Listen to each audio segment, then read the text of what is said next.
इस कहानी की शुरुआत होती है उस समय को दिखाते हुए जब पृथ्वी पर रिसोर्सेज बहुत ही ज्यादा कम हो चुके थे। हालांकि हम इंसानों ने इतने कम टाइम में अपने आप को काफी डेवलप कर लिया था, लेकिन पृथ्वी का वातावरण और ग्लोबल वार्मिंग कोई भी कंट्रोल ही नहीं कर पाता। इसीलिए अब सारे इंसान पृथ्वी को छोड़कर अलग अलग प्लेनेट पर अपना घर बसाने लगे थे। अब इंसान सिर्फ पृथ्वी पर नहीं बल्कि सौर मंडल के अलग अलग ग्रहों पर चले गए होते हैं रहने के लिए। ये इंसानों के लिए एक पूरी सोसाइटी बन चुकी थी, लेकिन रूल रेगुलेशंस फॉलो करने के लिए उन सभी ग्रहों के बीच एक डील होती है, जिसमें कि सभी को मिलाकर अलायंस ग्रुप को क्रिएट किया गया था, जो इन प्लैनेट्स के लोगों को कंबाइन करके रखेगी और रूल्स रेगुलेशंस फॉलो करवाएगी। धीरे धीरे अलायंस ग्रुप इतना बड़ा हो जाता है कि कोई भी उनके रूल्स को अनफॉलो ही नहीं कर सकता था। अब हमें यहाँ अलायंस ग्रुप के अंदर रिवर नाम की एक लड़की को दिखाया जाता है, जिसके ऊपर कई सारे वैज्ञानिक लगातार एक्सपेरिमेंट कर रहे थे। दरअसल रिवर एक ऐसी लड़की थी जिसके पास साइकिक पावर्स होती हैं, यानी कि वो अपनी एबिलिटी यूज करके आसपास के लोगों के दिमाग में क्या चल रहा है ये सारी बातें बड़े आराम से पढ़ सकती है।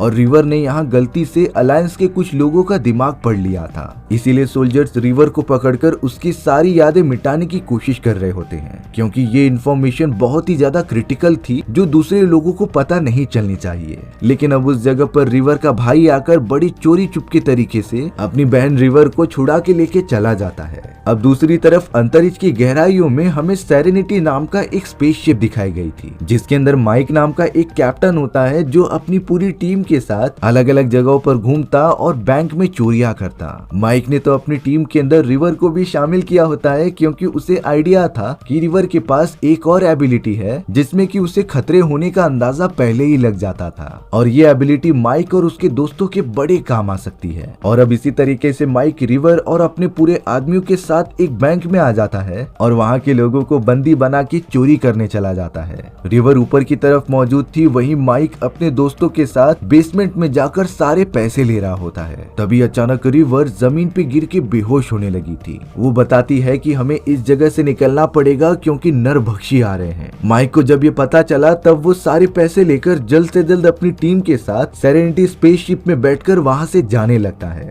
पर तब तक वो सारे नरभक्षी, जिन्हें की क्रीपर्स कहा जाता था, वो तो अपनी खतरनाक स्पेसशिप लेकर माइक का पीछा करने लगे थे। क्रीपर्स तो अपने स्पेसशिप में मौजूद हाईटेक गन्स को लगातार चला रहे होते हैं, जिससे कि माइक की स्पेसशिप को डैमेज पहुंच सके। कुछ क्रीपर्स तो उनका पीछा करके सेरेनिटी स्पेसशिप के अंदर घुस गए थे, पर माइक का अपनी टीम के साथ कोऑर्डिनेशन काफी ज्यादा अच्छा होता है। उन सभी ने एक साथ हमला करके क्रीपर्स को मार के बाहर फेंक दिया था, और अब वो सब सेरेनिटी स्पेसशिप को बचाते हुए अंतरिक्ष की गहराइयों में लेकर आ जाते हैं। यहाँ रिवर का भाई माइक के ऊपर बहुत ही ज्यादा गुस्सा हो रहा था, क्योंकि वो नहीं चाहता कि उसकी बहन रिवर की जान खतरे में पड़े, और अगर रिवर माइक के साथ रहेगी तब माइक उससे चोरी करने के लिए ये काम कराता ही रहेगा। इसीलिए अब रिवर के भाई ने कहा कि मैं अपनी बहन को लेकर यहाँ से जा रहा हूँ, तुम उसे चोरी का हिस्सा दे देना और हम दोनों पास ही वाले स्टेशन पर उतर जाएंगे।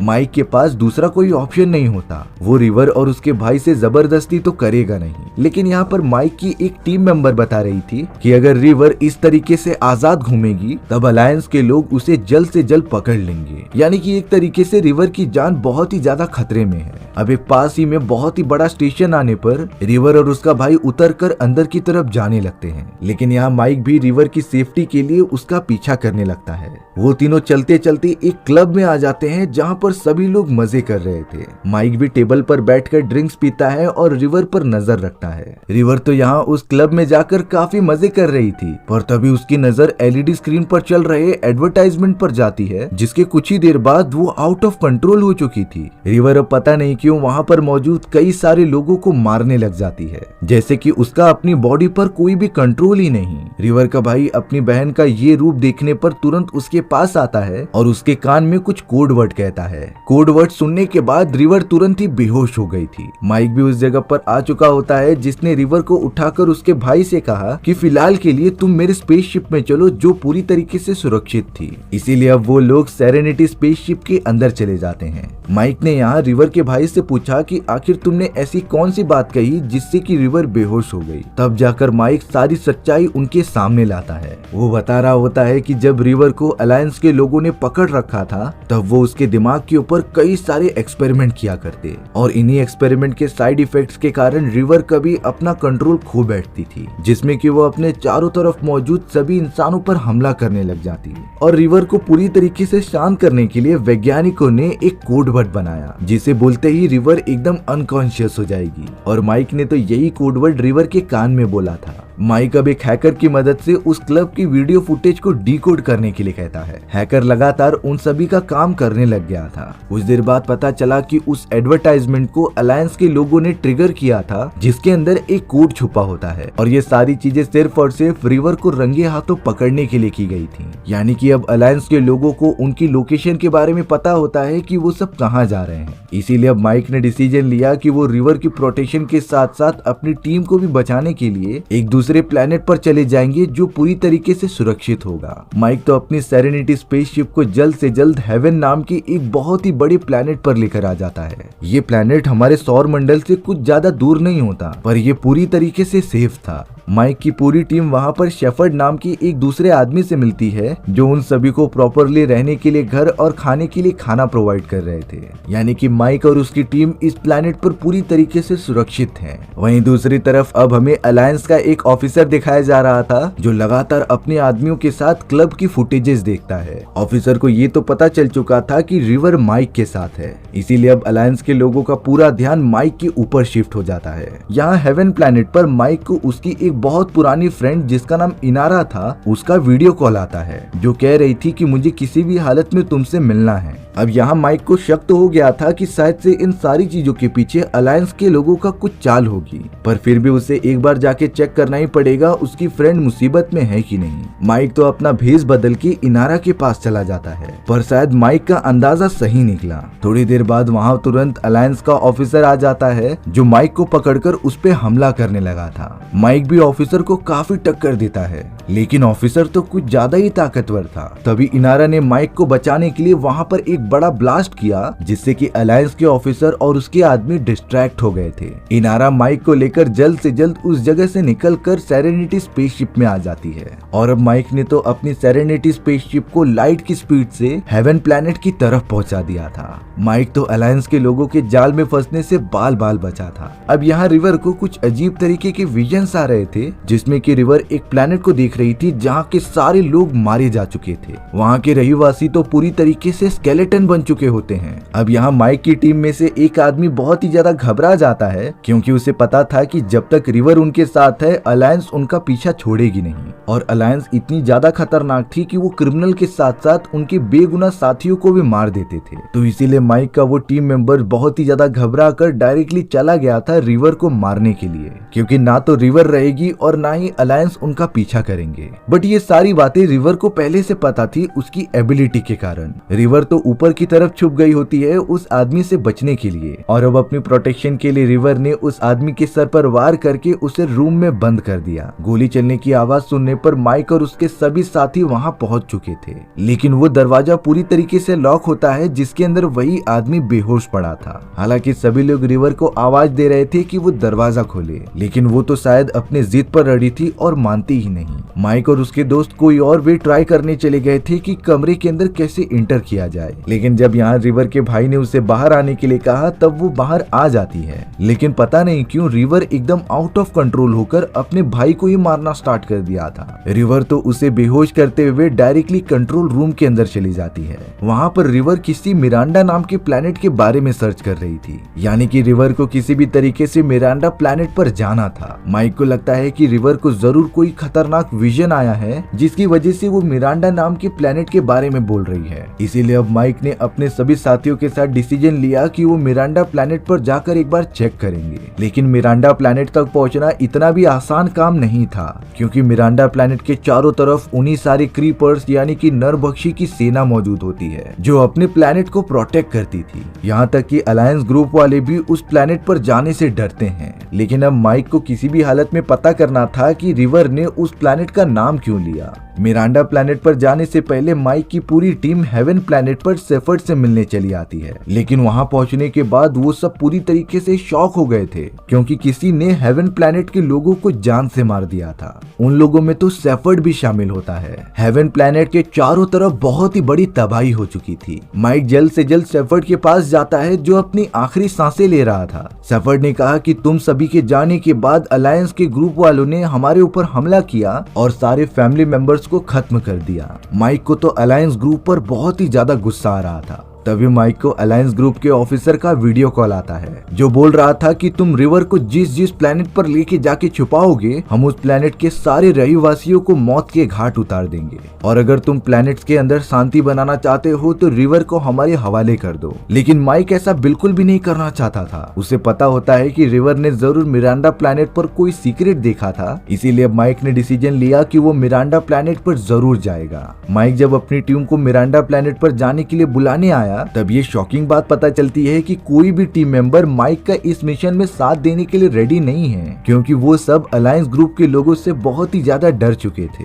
लेकिन यहाँ माइक ने सभी को समझाया कि मिरांडा प्लैनेट पर जाने से हमें अलायंस के सीक्रेट के बारे में पता चल सकता है, और रिवर को तो इन सारी चीजों के विजन्स भी आए थे। बहुत ज्यादा समझाने के बाद आखिरकार माइक के बाकी टीममेट्स उसका साथ देने के लिए रेडी हो गए होते हैं। वो सब तो अब एक साथ मिलकर मिरांडा प्लैनेट की तरफ निकल पड़े थे। मिरांडा प्लैनेट पर जाने से पहले माइक की पूरी टीम ने सेरेनिटी स्पेसशिप को पूरी तरीके से चेंज कर दिया था। वो अपनी स्पेसशिप को नरभक्षियों की स्पेसशिप जैसा कलर कर देते हैं, जिससे कि नरभक्षियों को पता ना चले कि वो वहां पर आ चुके हैं। अब कई घंटों तक अंतरिक्ष में ट्रेवल करते हुए वो सब मिरांडा प्लैनेट के ऑर्बिट में पहुंच चुके थे, जहां वो देखते हैं नरभक्षियों की एक बहुत ही बड़ा ग्रुप जो पूरी तरीके से अंतरिक्ष में फैला हुआ था। माइक और उसकी टीम अपनी स्पेसशिप लेकर धीरे धीरे आगे बढ़ रही थी। अच्छी बात ये होती है कि उन्होंने अपनी स्पेसशिप को ऐसा बना लिया था कि नरभक्षी उन पर ध्यान ही नहीं देते, इसीलिए वो सब नरभक्षियों से बचकर मिरांडा प्लैनेट की तरफ चले जाते हैं। प्लैनेट पर लैंड होने के बाद माइक की टीम ये देखकर बहुत ही ज्यादा शॉक हो चुकी थी, क्योंकि इस प्लैनेट के रहवासी भी किसी अनजान तरीके से मर चुके होते हैं। सभी की बॉडी एकदम से पतली होकर सिकुड़ गई थी।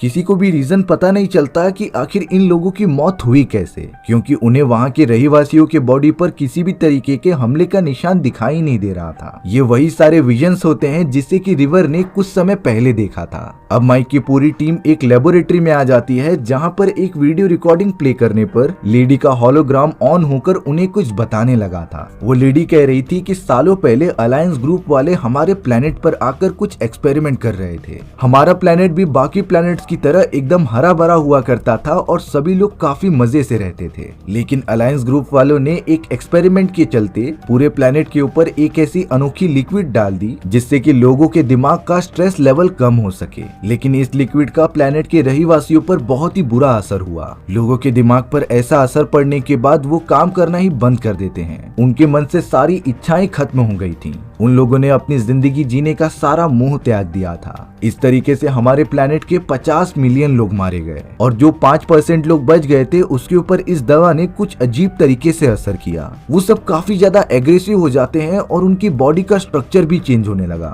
ये 5% लोग और कोई नहीं बल्कि वही खतरनाक क्रीपर्स थे जो अब ब्रह्मांड में फैलकर आने जाने वाले लोगों को मार देते थे। माइक को ये भी समझ में आ जाता है कि शायद से रिवर ने अलायंस ग्रुप के लोगों का दिमाग पढ़ लिया था और उसमें यही सारी बातें छिपाई गई होंगी, इसीलिए रिवर उनका ये गहरा राज किसी और को न बता दे। तभी अलायंस ग्रुप वाले रिवर को पकड़ने के लिए उसके पीछे लगे हुए हैं। अब अलायंस ग्रुप के इतने बड़े अपराध के कारण माइक ने डिसीजन लिया कि वो इस लेडी के सारे वीडियो फुटेजेस जो कि अलायंस ग्रुप के अगेंस्ट थे वो पूरे ब्रह्मांड में ब्रॉडकास्ट कर देगा, जिससे कि अलायंस ग्रुप का पर्दाफाश हो और सारी सच्चाई लोगों के सामने आए। माइक तो अपने हैकर को बोलकर ये सारे काम करवाने वाला था, लेकिन यहाँ हमें पता चला कि उस हैकर के पास अलायंस ग्रुप का ऑफिसर आ चुका है जो उससे माइक के बारे में सब कुछ पूछ रहा था। हैकर तो माइक को धोखा देते हुए अलायंस को ये कह रहा था कि मैं माइक का तुम्हें पता बता दूंगा, लेकिन इसके बदले मुझे काफी सारे पैसे चाहिए। अलायंस ग्रुप का ऑफिसर इस बात से बहुत ही ज्यादा चिढ़ जाता है, इसीलिए उसने अपना वेपन निकालकर हैकर को जान से मार दिया था। ऑफिसर ने अब हैकर के सिस्टम की मदद से पता लगा लिया था कि माइक कहाँ पर मौजूद है, इसीलिए वो अपनी सेना लेकर उनकी तरफ बढ़ने लगा। वहाँ माइक माइक अपनी पूरी टीम के साथ मिरांडा प्लैनेट से निकल ही रहा होता है, पर तभी नरभक्षियों की सेना ने उन्हें देख लिया था, जो लगातार उनके ऊपर हमला करने के लिए पीछा करने लगती है। माइक जल्द से जल्द अपनी स्पेसशिप को लेकर दूसरे प्लैनेट की तरफ बढ़ने लगा था, पर अब उनके ठीक सामने अलायंस ग्रुप के भी लोग मौजूद होते हैं। अलायंस ग्रुप वालों ने देखा कि सेरेनिटी स्पेसशिप के पीछे नरभक्षियों की सेना भी मौजूद है, इसीलिए अब माइक अपनी स्पेसशिप को अलायंस ग्रुप से बचाते हुए दूसरी तरफ निकलने की कोशिश कर रहा था, जिससे कि अब एक ऐसा सीन क्रिएट हो जाता है जहां नरभक्षी अलायंस के लोगों पर हमला करने लगे थे। क्योंकि वो नरभक्षी किसी के भी सगे नहीं होते, वो सामने आने वाले सभी को मार देते थे। हालांकि माइक इन सारी चीजों से बचता हुआ दूसरे प्लैनेट की तरफ निकल गया था जहां पर हैकर रहता है, लेकिन जब माइक हैकर की लेबोरेटरी में पहुंचा तब उसे पता चलता है कि हैकर मारा जा चुका है, साथ ही साथ हैकर की पूरी मशीन भी डिस्ट्रॉय हो चुकी थी। माइक समझ ही नहीं पाता कि आखिरकार वो इस मैसेज को गैलेक्सी में ब्रॉडकास्ट कैसे करेगा। तभी हैकर द्वारा बनाई गई एक फीमेल रोबोट माइक को ये बता रही होती है कि बेसमेंट में एक मशीन है जो वीडियो मैसेज ब्रॉडकास्ट करने के काम में आ सकती थी। इसीलिए माइक तुरंत ही बेसमेंट की तरफ चला गया था उस मशीन को यूज करने के लिए। डरा देने वाली बात ये होती है कि अब अलायंस ग्रुप का ऑफिसर भी हैकर के लेबोरेटरी में आ चुका था, जिसने कि उस फीमेल रोबोट के मुंह से निकलने वाले मैसेज को सुन लिया होता है, और अब वो तुरंत ही माइक के पीछे बेसमेंट में चला गया। यहाँ माइक की पूरी टीम भी लेबोरेटरी के अंदर जाने लगती है, लेकिन उन सभी के पीछे क्रीपर्स की एक बहुत ही बड़ी सेना लगी हुई थी, जो लगातार उन सभी के ऊपर हमला कर रही होती है। रिवर का भाई एक डॉक्टर था, इसीलिए वो सारे घायल लोगों की ट्रीटमेंट कर रहा होता है, लेकिन रिपर्स चारों तरफ इतनी गोलियां चला रहे थे जिसमें से एक गोली डायरेक्टली आकर रिवर के भाई को लग जाती है। रिवर ये देखकर बहुत ही ज्यादा गुस्सा हो गई थी, और अब तो वो एकदम आउट ऑफ कंट्रोल होकर अकेले ही चल पड़ी थी उन सारे आदमखोरों को मारने के लिए। यहाँ लेबोरेटरी में अब माइक और अलायंस ग्रुप के ऑफिसर के बीच एक घमासान लड़ाई चल रही थी, लेकिन यहाँ माइक पहली बार अलायंस ग्रुप के ऑफिसर के सामने डोमिनेट कर रहा था। माइक जब ऑफिसर से पहली बार हारा था तब उसने काफी ट्रेनिंग की उसके टेक्निक को समझने के लिए, इसीलिए माइक ऑफिसर को बेहोश करके तुरंत ही उस मशीन के पास आ जाता है, जिसका यूज करके उसने लेडी के मैसेज को अंदर डाला और बटन दबाकर पूरी गैलेक्सी में ब्रॉडकास्ट कर दिया। ये मैसेज मिलने के बाद सभी को अलायंस ग्रुप की सच्चाई पता चल चुकी होती है। माइक ने देखा कि रिवर ने तो एकदम आउट ऑफ कंट्रोल होकर सारे नरभक्षियों को मार दिया है, पर तभी रिवर के पीछे से दीवार तोड़ते हुए अलायंस की पूरी फौज आ चुकी थी। वो सब गन की मदद से माइक और उसकी टीम पर हमला करने ही जा रहे होते हैं। तभी उन सोल्जर्स को हाई कमांड से ऑर्डर मिलता है कि तुम इनमें से किसी को भी नहीं मारोगे। सभी लोगों को अलायंस ग्रुप की सच्चाई पता चल चुकी है, इसीलिए अब कोई भी प्लेनेट अलायंस ग्रुप के अंदर रहना नहीं चाहता। और इन सारी चीजों के बाद सभी प्लैनेट जो अलायंस ग्रुप के अंडर काम करते थे वो अलग अलग होकर इंडिविजुअल प्लैनेट्स बन जाते हैं। यानी कि अब अलायंस ग्रुप का राज खत्म हो चुका है और वो किसी दूसरे प्लैनेट पर जोर जबरदस्ती नहीं कर सकता था। माइक और उसके टीममेट्स भी पूरी तरीके से आजाद हो चुके थे अपना सफर तय करने के लिए। माइक तो अपनी सेरेनिटी स्पेसशिप को टीममेट्स के साथ मिलकर ठीक करता है और निकल पड़ता है अपने नए मिशन के लिए। ताज्जुब की बात थी कि माइक की टीम में अब रिवर और उसका भाई भी शामिल हो गया था, जो माइक की अब हर काम में मदद करेंगे। और इस तरीके से हमारी ये कहानी यहीं पर खत्म हो जाती है। सो व्यूअर्स, आपको ये स्टोरी कैसी लगी कमेंट सेक्शन में बताना भूलना मत। और अगर आपको मेरा एक्सप्लेनेशन 1% भी अच्छा लगा होगा ना तो वीडियो को लाइक एंड चैनल को सब्सक्राइब जरूर कर देना। मिलते हैं इसी तरीके की मजेदार और एडवेंचरस कहानियों में, तब तक के लिए बाय बाय।